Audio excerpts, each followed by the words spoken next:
Before us lies Aaru village, the safe haven of the desert folk. Whoa, this landscape is really something else. What a cool place! Let's go check it out!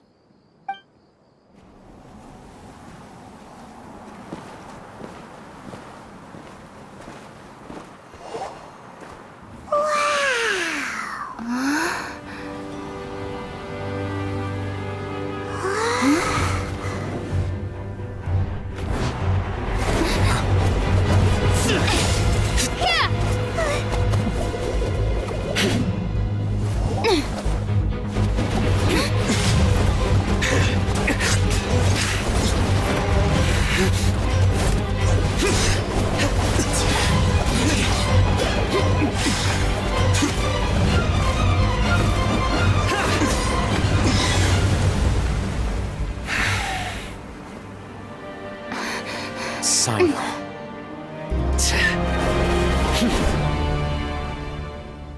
Unless my memory fails me, we have barely spoken 2 words to each other before now at the Academia. Would you care to enlighten me as to when and how I invited the General Mahamatra's wrath? Alhaitham, do not think you can escape my judgment just because you managed to escape my attack. Judgment? So that's how you'd characterize your actions here, is it? Or would elimination perhaps be a more accurate description? Had I used my full strength, not even this traveler would have been able to stop me. Though styled like an assassination, I sought only to ensure that my target would be unable to flee or resist. Standard practice for the Matra, as well you know. Seemed to me more like your own personal touch. Who is that, Alhaitham? Did you call him General Mahamatra? Yes. General Mahamatra Cyno, head of all the Matra at the Academia. He's a formidable hunter, and the ultimate nightmare for any who have committed academic crimes. You seem to have placed a lot of trust in Alhaitham, to the point of blocking an attack for him. If I were you, I'd never choose to side with him. I wouldn't believe a single word that comes out of his mouth. I have been pursuing this scribe for a long time. I urge you, stand back and do not seek to defend him any longer. Otherwise, there will be consequences. Has Alhaitham done something wrong? Paimon doesn't think he's as bad as you've made him out to be. I won't waste my breath explaining things. Alhaitham, I saw it during our fight. Take it out. The divine knowledge capsule you're hiding on your person. Unless you want me to retrieve it for myself. Very perceptive of you. Nothing escapes a Matra's senses. Wait, the divine knowledge capsule? Didn't it fall into the Matra's hands in Port Ormos? No wonder you speak with such confidence, Cyno. But I must admit, I'm very curious. What does this capsule mean to you? And why, as General Mahamatra of the Academia, are you all alone in the desert? As far as I'm aware, the other Matra have been speculating about your disappearance. Have you been given a mission that's, let's say, morally dubious? If I was the real target of your mission, what was stopping you from simply using your authority and resources to judge me within the walls of the Academia?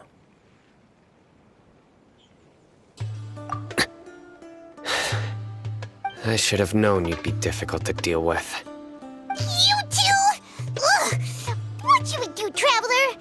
Paimon feels like we can't trust either of them! Well, look at you two, acting all tough and self-righteous over there. Wait, Dia?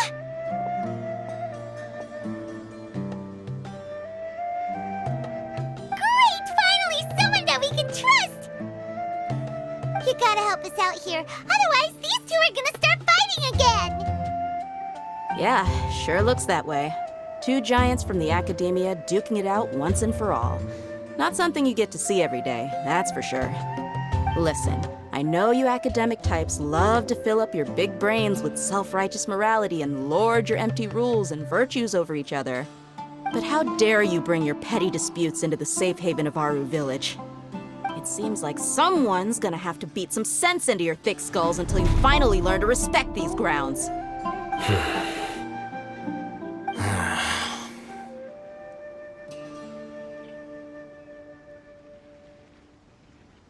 Hey, did either of you hear a word I just said?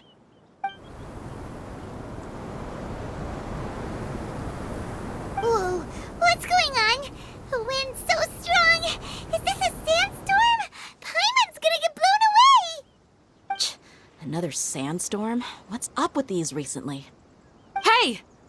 All of you, over here, quickly! We have to take cover! Someone's calling for us! Oh, this wind is too strong! Let's get over there! That sounded like Candace. Come on, you two. Jeez, are all of you academia folks such hard work? Move it! All right, stop yelling.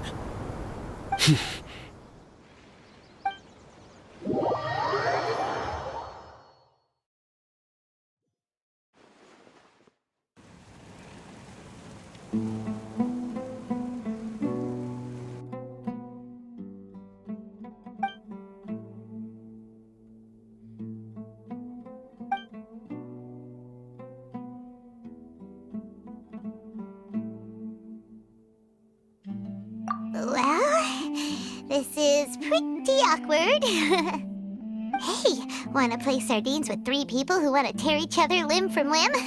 Sure, why not? Sounds fun. The air is so thick and heavy. Paimon can hardly keep floating anymore. My sincere apologies, everyone. This is the home of our village chief. I will have to ask you to make do with this small room until the sandstorm dies down. Please, let me introduce myself. I am Candace, protector of Aaru village. Our savior has come at last! Nice to meet you, Candace. The name's Paimon. Thank you so much for helping us. There's no need to thank me. It's only right to help each other when the weather gets rough. Wow, she's so gentle and caring, like a nice older sister. Unlike those guys over there. All right, now that we're all better acquainted, we should return to the topic at hand. As a guardian charged with the responsibility to protect my fellow villagers from harm, I was observing your conflict from afar, even before the sandstorm started. And now that you have set foot within Aaru village itself, it is all the more my responsibility to make absolutely sure that you pose no threat whatsoever to us. So please, have an honest and sincere conversation with one another, and put your hostile feelings to rest. If anyone dares to start anything again while they are under this roof, I will not hesitate to send them out for some quality time with the creatures of the sandstorm. Oh, on second thought, Paimon may have misjudged Candace's character. And that goes for you too, Miss Dia. Do I make myself clear? All right, we got it, Candace. That's what I like to hear. So, which of you will begin? I was supposed to be a mediator, but I might have gotten a little too involved just now. Anyway, one of those two should probably start talking. Wait, that was you trying to be a mediator? I have nothing to hide, so there's no shame in explaining myself. While Alhaitham wasn't wrong about the other Matra not knowing my whereabouts, it's not because I've been assigned a morally dubious mission. Rather, I've chosen to exile myself. Huh? Exile yourself? A little while ago, I discovered that there was data missing in the Academia's project planning and development files. What little they did report clearly did not match the project's actual progress. As General Mahamatra, I had the responsibility and authority to request an audit. However, to my surprise, the person responsible for the erroneous data was none other than Grand Sage Azar himself. I tried to investigate the issue myself before submitting a formal audit request, But I soon found that all leads and potential pieces of incriminating evidence were carefully concealed from me. I began to realize that they were cautious of me from the very beginning. Unsurprisingly, the Grand Sage rejected my audit request as soon as the submission reached his desk. He even said to me, "The power of the General Mahamatra is granted by the sages. You have no right to judge us." So they really are up to no good. I realized then that to the Grand Sage, the Matra are nothing more than tools for the sages to assert and maintain their control over knowledge. The vows that we took, the principles that we strive to uphold, they are meaningless to the academia of today.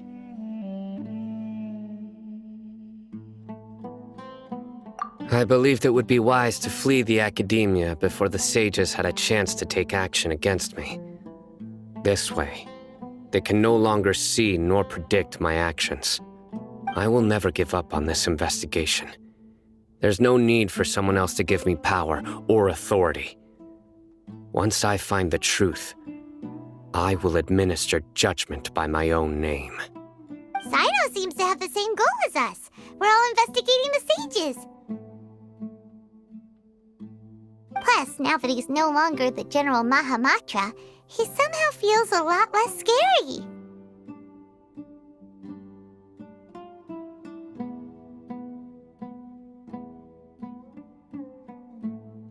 Well, Cyno, if that's your story, then why did you see Alhaitham as a target? When I was investigating the matter in the academia, I overheard a conversation between Alhaitham and a sage. The sages asked you to investigate a blonde-haired traveler. Do you dispute this, Alhaitham? What? Like many parts of the project, this assignment was undocumented. Now throw in your suspicious behavior with the Divine Knowledge Capsule, and I think we deserve an explanation. Yes. I was indeed tasked with investigating the Traveler. Alhaitham! After all, the promised reward was so great that hardly any scholar could have refused. The sage told me, once you've completed this assignment, I can give you a glimpse of divine knowledge. A most enticing offer. Unfortunately, those academics don't know me at all. Their words contained one key piece of information. Namely, that divine knowledge indeed exists. That gave me all I needed to know. From my perspective, the sages are far from trustworthy. Think about it. Isn't it a little strange they're so willing to share divine knowledge with anyone, even as a reward? So, I began my own investigation following the lead of the Divine Knowledge Capsule. In the end, I realized my wisdom in committing to this rather than collaborating with the sages. Had I been less guarded, I probably would have ended up like that Ain al-Ahmar mercenary, incapable of remaining sane for long enough to hold a conversation. You mean that the sages originally planned to dispose of you, using one of those capsules that drive people insane? I'd already given up on the assignment by then. I only told the academia I was waiting in Port Ormos for you to appear so they wouldn't suspect anything. So it came as quite a surprise when I encountered my erstwhile target while investigating the Divine Knowledge Capsule. Criminals do love to talk about coincidences.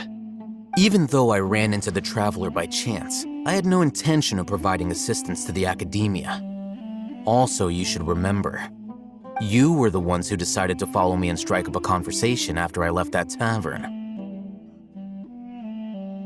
That's true. Alhaitham helped us out at Caravan Rebat as well. Maybe he's telling the truth. I'm willing to apologize if that's worth anything to you. I took the Divine Knowledge Capsule behind your back because I judged its existence to be a significant risk. I felt that it would be best for no one to interact with it before it had been properly studied.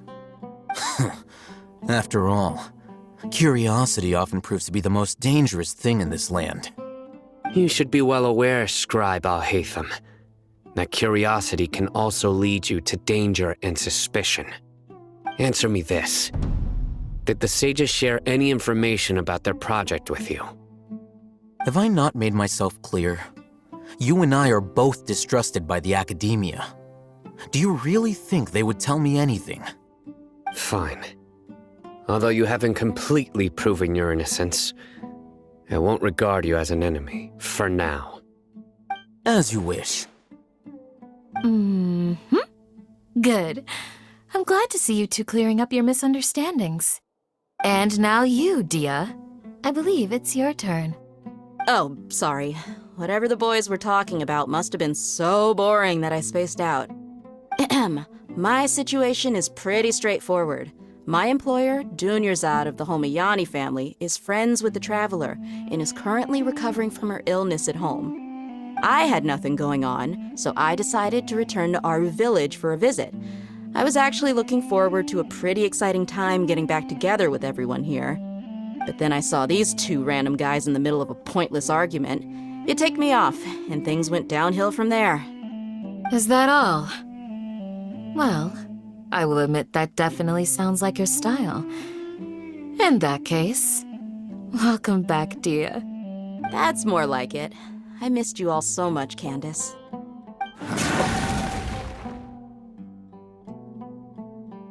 Whoa! What was that sound? No need to worry. Now that you're no longer at each other's throats, please make yourselves at home. I'll take a quick trip outside to clear out some of those creatures in the sandstorm. Creatures? In the sandstorm?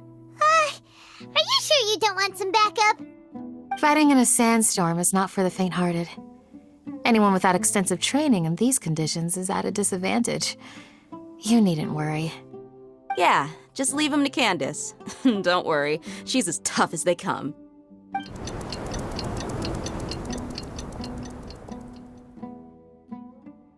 The wind's died down. That means the sandstorm's over, right? Candace still isn't back yet, though. Is she alright?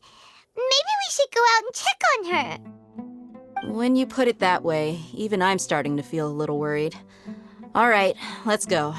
We've been here long enough, and the boys are as chatty as the floor.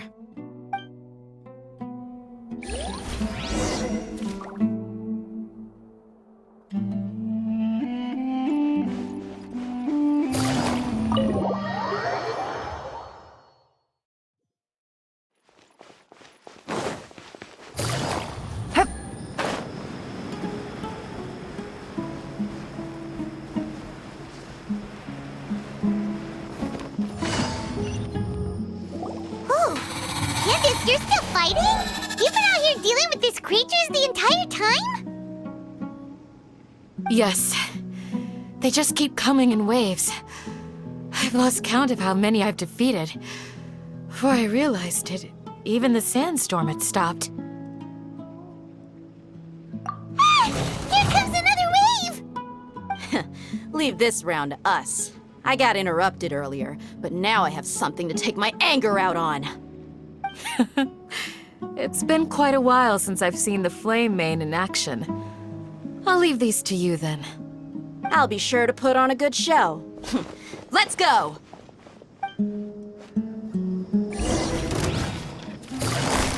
Busted! Here comes the catch! Here comes another wave! When are they ever gonna let up? The creatures stopped appearing. Was that the last of them? What we fought just now was probably the aftermath of the sandstorm. So we should be safe for the time being. Well fought, everyone.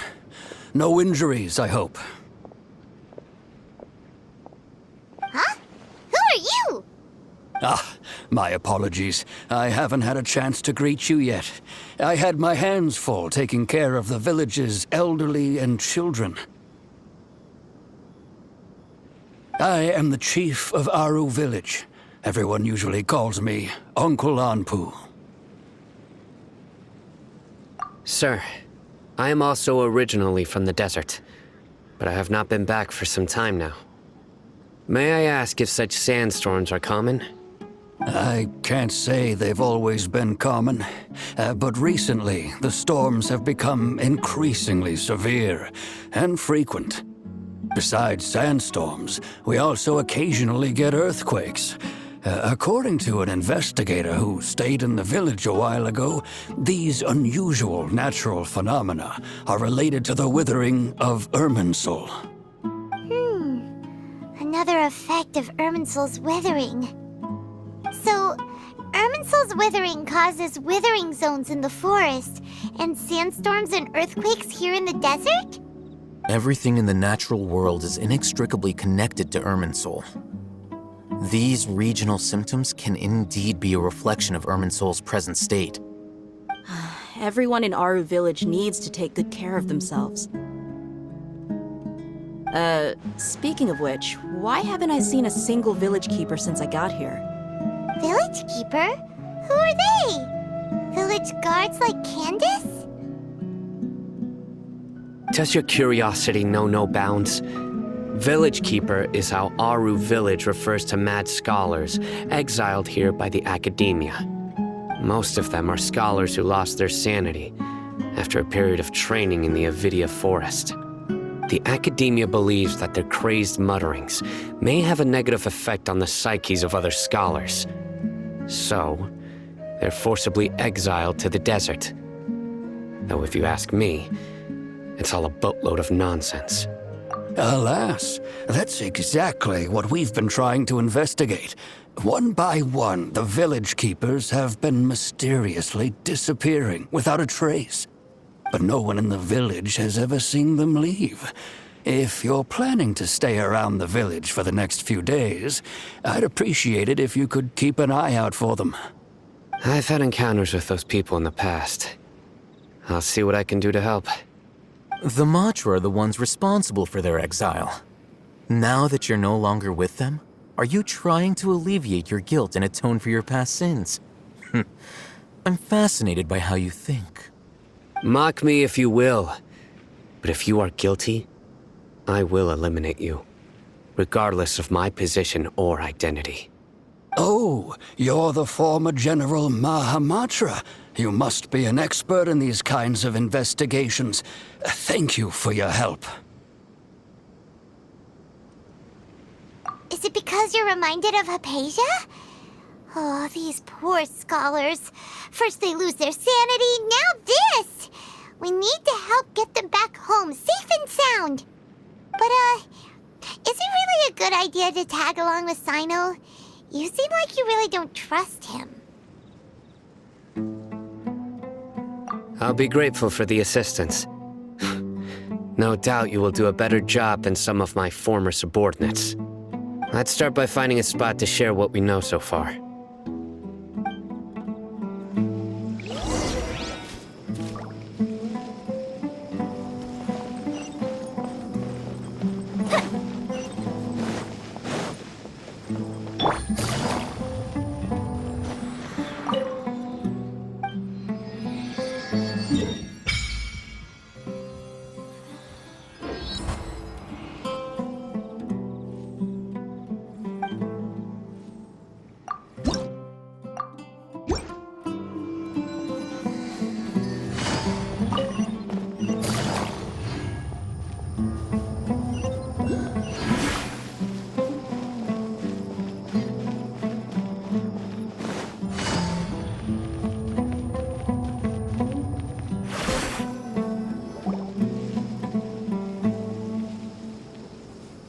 Although I've sent myself into exile, I'm still doing essentially the same things as before. Do you still have any questions for me before we start our investigation? One of my former subordinates told me that this title has its origins in a strange incident. The academia has long exiled mad scholars to Aaru village. A mysterious phenomenon exists here. When mad scholars first arrive, they are as incoherent and deranged as before. But after spending some time here, they invariably begin to calm down. Initially, the people of Aaru village greatly resented having to take in the mad scholars. But a strange incident one night changed that. Aaru village was struck by the strongest earthquake in living memory. Seeing buildings on the verge of collapse all around him, the then chief of the village was preparing to take everyone to safety. Suddenly, he noticed a mad scholar crouching in a corner, caressing the ground with his hands. A soft, green light radiated from him, like a divine glow against the backdrop of night. Despite the powerful tremors that ripped through the ground that night, all the houses remained upright, almost as if they had grown roots reaching deep into the ground. In the end, not a single building collapsed, and no one was hurt. After that, the people of Aaru village treated the mad scholars with greater kindness, and began to refer to them as the village keepers. A soft green light? A mad scholar protecting Aaru village? What do you make of it, traveler? Paimon thinks so too. Actually, Cyno, do you know if any of the mad scholars continued to wear their Akasha terminals at Aaru village? In theory, they would continue wearing them so the academia could still monitor their activities. With that said, the main Akasha system would no longer have any interaction with them. Oh, no wonder! Everything makes sense then! Add in the fact that they calmed down, it was probably Nahida who calmed them. If you are able to draw a conclusion from this one story alone, then it appears you possess much more information than I do. So, what do you make of the story? Really? Lesser Lord Kusanali. What? You don't believe us? Lesser Lord Kusanali was definitely using the Akasha to give her power to the mad scholars! No, it's not so much that I don't believe you. I'm just struck by your reasoning. Lesser Lord Kusanali, the current Dendro Archon, is she really active in Sumeru? The Academia has always placed far greater importance on the late Greater Lord Rukkhadevata. They've more or less ignored Lesser Lord Kusanali, and I've never had any reason to doubt their views. In addition, I've never heard any stories about Lesser Lord Kusanali and her deeds. To me, she might as well have been a god that never existed. No way! Nahida definitely exists! She's a... How should Paimon put it? She's a good Archon who's kind and wise, even if she says weird stuff sometimes. I've spent many years interrogating criminals, so I can easily tell when someone is lying. Good! Then you should know that we're telling the truth! That look in your eyes. I've never seen that from a liar. You two really must have met Lesser Lord Kusanali. How can this be? To think, our Archon has been amongst us this entire time. Alright, now it's our turn to put our skills to good use for this investigation. But easier said than done, especially since we don't have any leads. Maybe we can start by knocking on some doors. Excuse me, are you here to help me find my grandpa? Huh? Who are you? By the sounds of it, a resident of this village. My name is Isak. You'll help me find my grandpa, right? Is your grandpa a mad scholar? Hey, don't say that. Grandpa is just Grandpa. Why do you have to call him that? It's not like he's a bad person or anything. The person you're referring to is not a local, yet you are. Why do you call him Grandpa? Grandpa is just Grandpa. He's my family. I heard everything you said to the village chief. Please, you gotta take me with you. I want to find my grandpa. I swear I'll help. I won't be a nuisance. Ah, so you're the one who was eavesdropping on us around the village chief's house. I was planning to go out and take care of whoever it was, but I had a vague feeling that they didn't harbor any ill intent. Whoa. Alhaitham wasn't kidding about Matra having sharp senses. Cyno, he's just a kid. All he wants is to find his grandpa. Let's find a way to help him. Sorry. I was only listening in because I wanted to know where Grandpa went. Honest. If you don't believe me, you can ask Miss Candace. All right. But first, let's confirm the facts with Candace.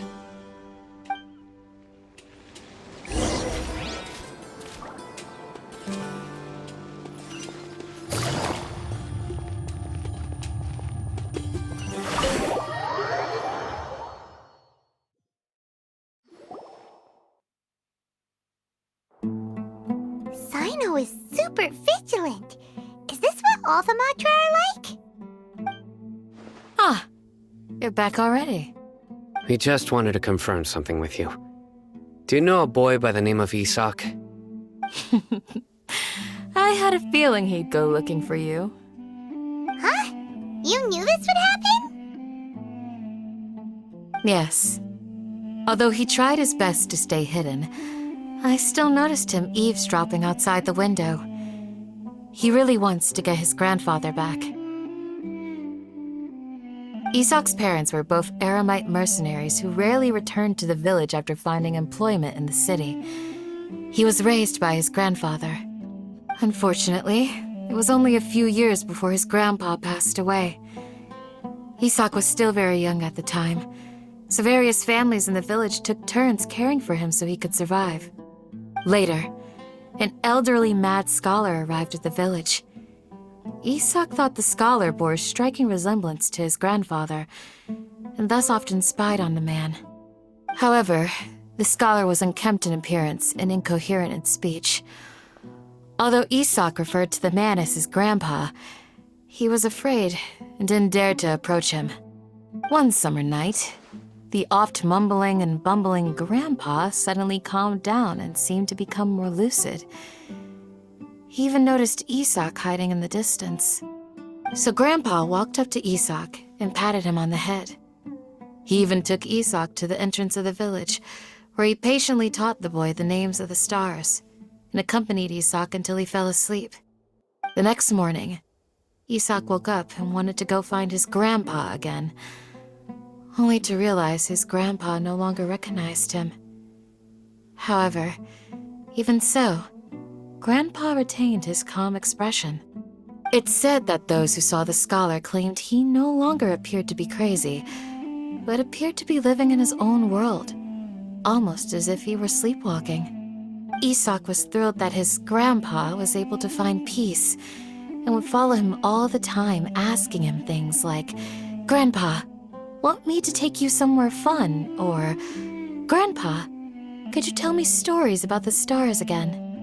All this somehow just makes Paimon feel really sad.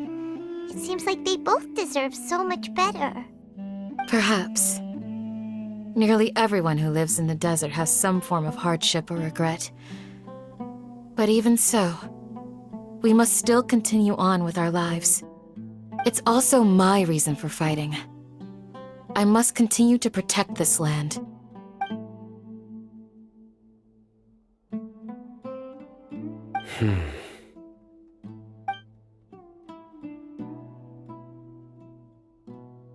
Maybe the people have always had a considerate god watching over them. Huh? What did you say, Cyno? No, nothing. As long as Isak keeps his word and doesn't get in our way, we can take him along. Perhaps you are more compassionate than I gave you credit for. Please accept my thanks on Isak's behalf, Cyno.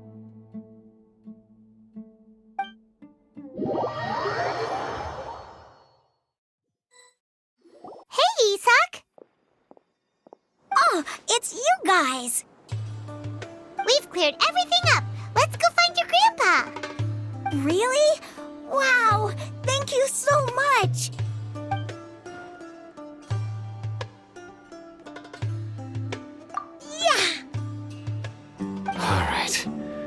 Let's ask the local residents some questions first.